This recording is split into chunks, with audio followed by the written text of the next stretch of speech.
I hope I made the right decision letting Westhouse stay. I hope I made the right decision letting Westhouse stay.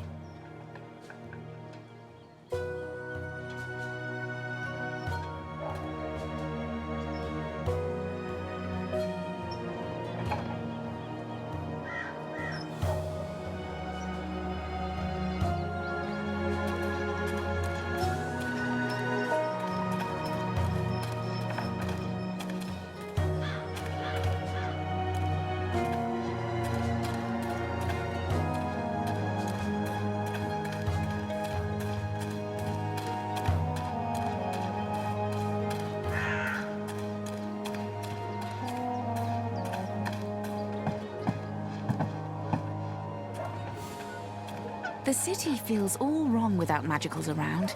I barely see any Dolmari or Zid in the streets these days, and you can forget about the more exotic ones. They're long gone. It's strange. I mean,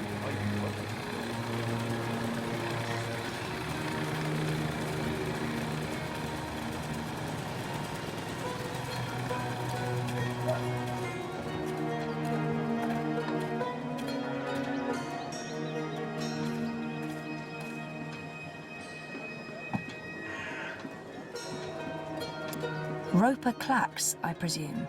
He looks wizardly, as in how I expected wizards to look when I was 10.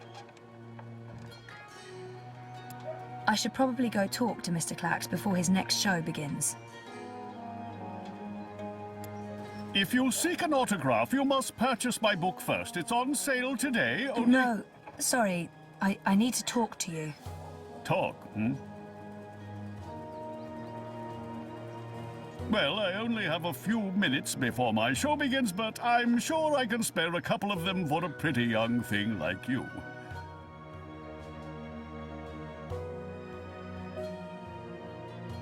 This has to be the right man. You are Roper Clacks, right? The wizard? who told you that? Well, that sign, for one. No, the wizard part. Who told you? I mean, I'm merely a humble finger puppeteer trying to make an honest living in a cold and heartless world. But you were a wizard once. Fully rehabilitated, I don't go anywhere near sorcery, not anymore. You should really read my highly acclaimed and best-selling memoir, A Farewell to My Wizarding Ways. It's a thrilling story of redemption and romance, of dashing heroes and wicked villainesses, of flying castles and curious calculating devices. Every word of it as true as the night is dark and the day is bright, of course.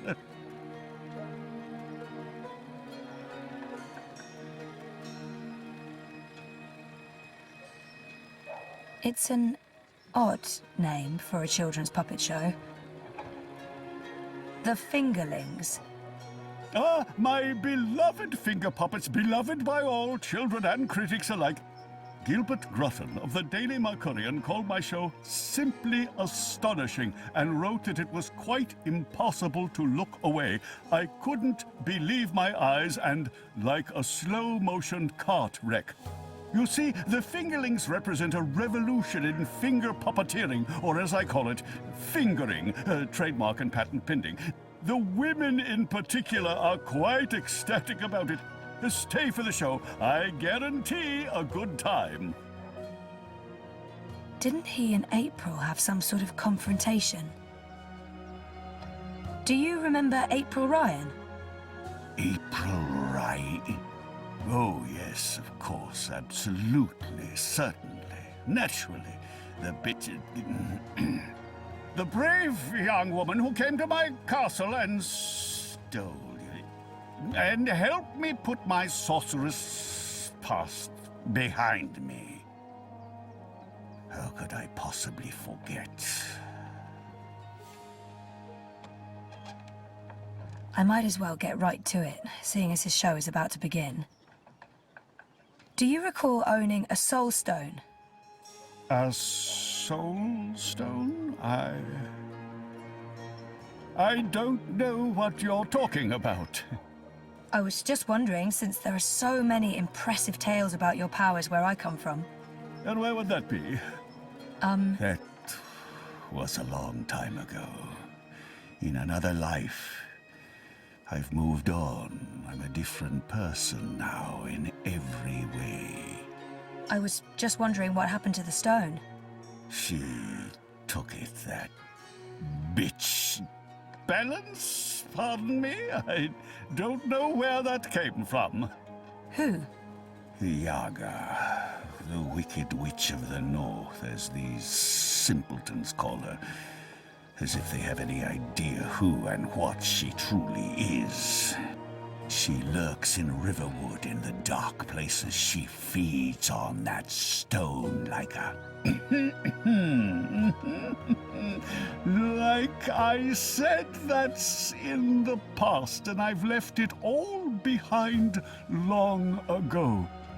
Now I make an honest living bringing joy to children through my most excellent and revolutionary finger puppet theater. And on that note, I must beg your pardon, young miss. The show is about to begin. Can we please talk again afterwards? I have some more questions. Sure. Absolutely. After the show. Yes. Toodaloo. Yes, here we go. This is gonna be so good. Ladies and gentlemen, boys and girls, humans and... well, humans. And you, Azadi soldier standing over there, you're welcome to watch. Just don't rattle your sabers or rustle your suits. Welcome to this morning's performance of The Fingerlings.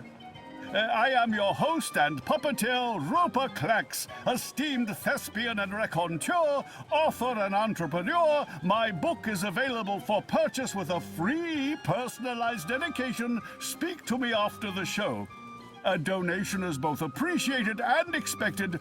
Drop your coins into the box after the show. Remember that every iron piece goes towards a good purpose. Woohoo! Go Fingerlings! My beloved Fingerlings, handcrafted reproductions of renowned actors from across Arcadia, immortalized in finger puppet form by skilled artisans.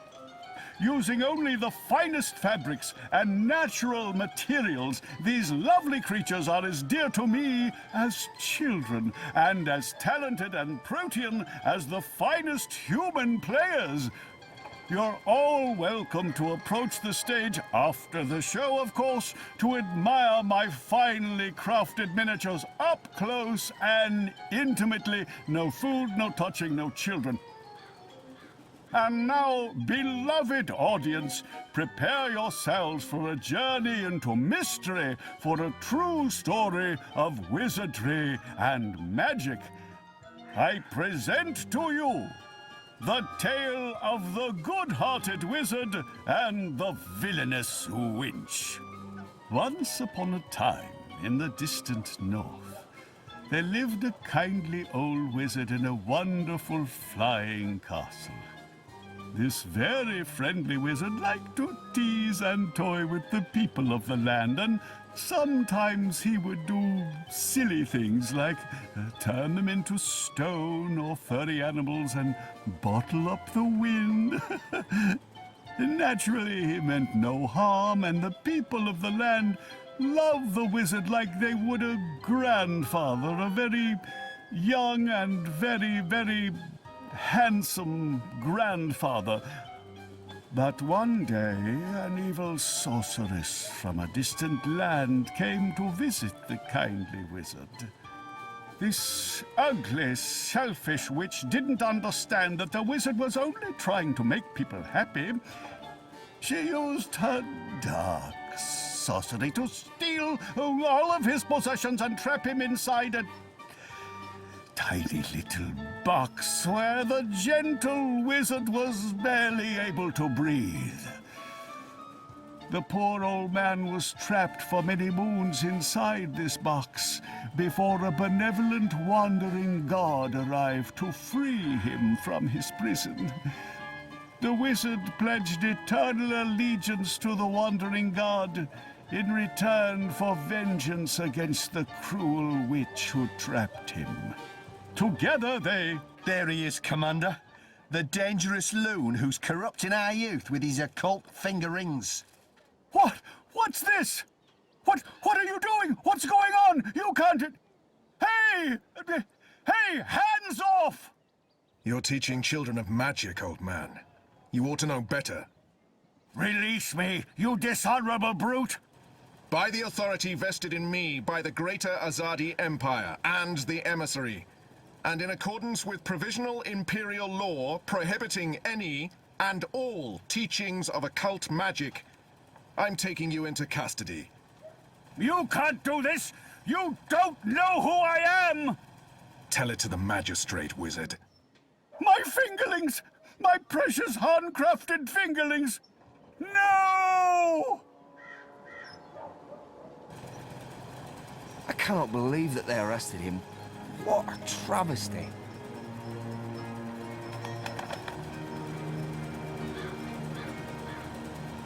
I didn't see that coming. I guess the Azadi aren't fans of creepy puppet shows either. I think it had more to do with him being a wizard. Okay, shit. So what now? He was my only lead to the Soul Stone. All I have to go on is something about a Yaga and Riverwood. Riverwood? I know Riverwood. I've been to Riverwood. If it's Riverwood you need, I know how to get to Riverwood. Really? And the Yaga? The Wicker Witch?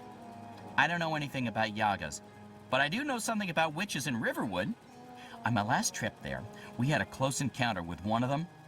That witch is toast, of course, but I can probably find my way back to Riverwood. It's north. We go north. Wait, which way is up?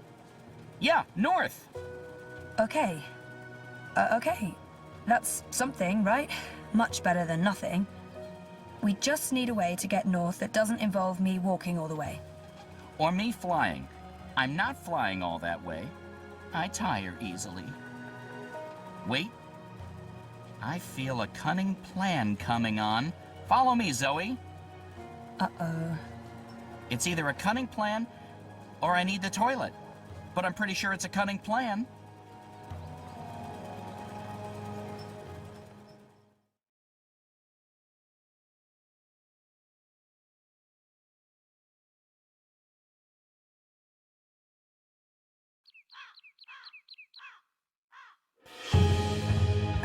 I still can't believe you pulled off the voice and the whole fake hand thing. The hat looked great on you. Totally. Not so sure about the beard, though. My face is itchy. Speaking of faces, I can never show mine in Mercuria again. Not after that last bit we did. If everything goes well, you won't have to. At least we have a ride. Can I trust this thing? They're docile cows, the Elguan. Just leave it to me. Mush, Daisy, mush! Whoa, whoa, I think you're upsetting her. I'll leave the cowgirling to you. I'll fly ahead and scout the terrain instead. Don't lose sight of me!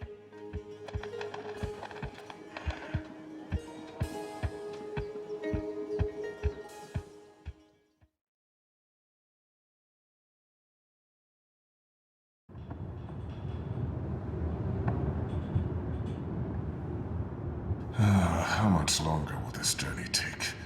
Must be nearly a week now. It's been less than 2 days, and I'm beginning to regret bringing you along. You're stuck in the cargo hold of a cloud ship with your worst enemy. How could you possibly have any regrets? And people say you have no sense of humor. We're on a mission. This is neither the time nor place to make peace with Liko. We already fight side by side. That's our bond. Besides, I'm tired. If there was ever a time to make peace with Liko, this is likely it. Maybe there's still a chance to create a bond between us. I'm sorry about your father. I know that may not amount to much now, but I was a different person then. I was blind to the possibility that there could be more than one truth. There's been so much death on the road to this place. I murdered an innocent man during my escape from Friar's Keep. He begged me to, but I still don't know if I did the right thing. When I visited his widow, she only had hate for me. She couldn't understand my reasons for doing what I did. I ran Balsebakim through and watched him bleed to death so that I could make my escape through a blood magic portal. I still wonder if his sacrifice was worth it. Have I repaid that debt? Shepard believes so. But many thought him a better man than I, so why did he have to die? What did I gain from these actions? What did it change? What would have been different had I acted differently? All of these choices, Liko, they add up. My soul is heavy. The others believe me unaffected because I carry on as if nothing happened. But their faces and voices are there when I close my eyes. Those deaths never leave me. No words can undo these deeds. There are no excuses for the wrongs I've committed, but I am trying to heal the wounds I've inflicted. It's a long journey, Liko, and I know. When you arrived from Friar's Keep, I wanted you dead. really, I couldn't tell. And people say you have no sense of humor. They do? We've been through much since then. I believe I know you. A little. You've taken up arms against your own people, risking shame, death, and your immortal soul.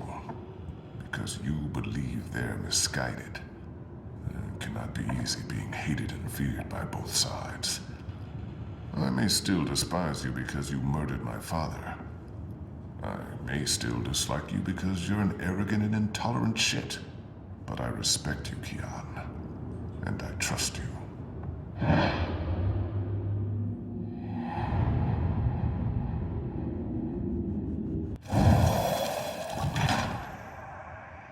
That trust goes both ways, Liko.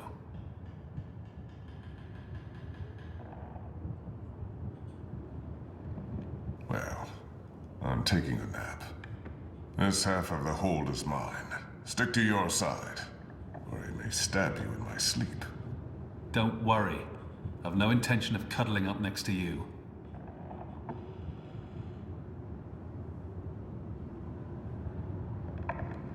Kian, are you awake?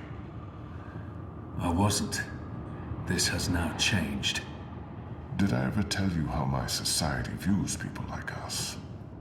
I don't believe so. The Dole Antiqua consider themselves tolerant and inclusive in all matters. And yet I've always had to hide who I am from my family and friends. If they knew the truth, I'd be ostracized. Tolerance, it seems, has its limits. But in the Resistance, no one cares. This thing we share, it doesn't change how they feel about us. It's strange. Strange, but liberating. With the Resistance, you are who and what you decide to be.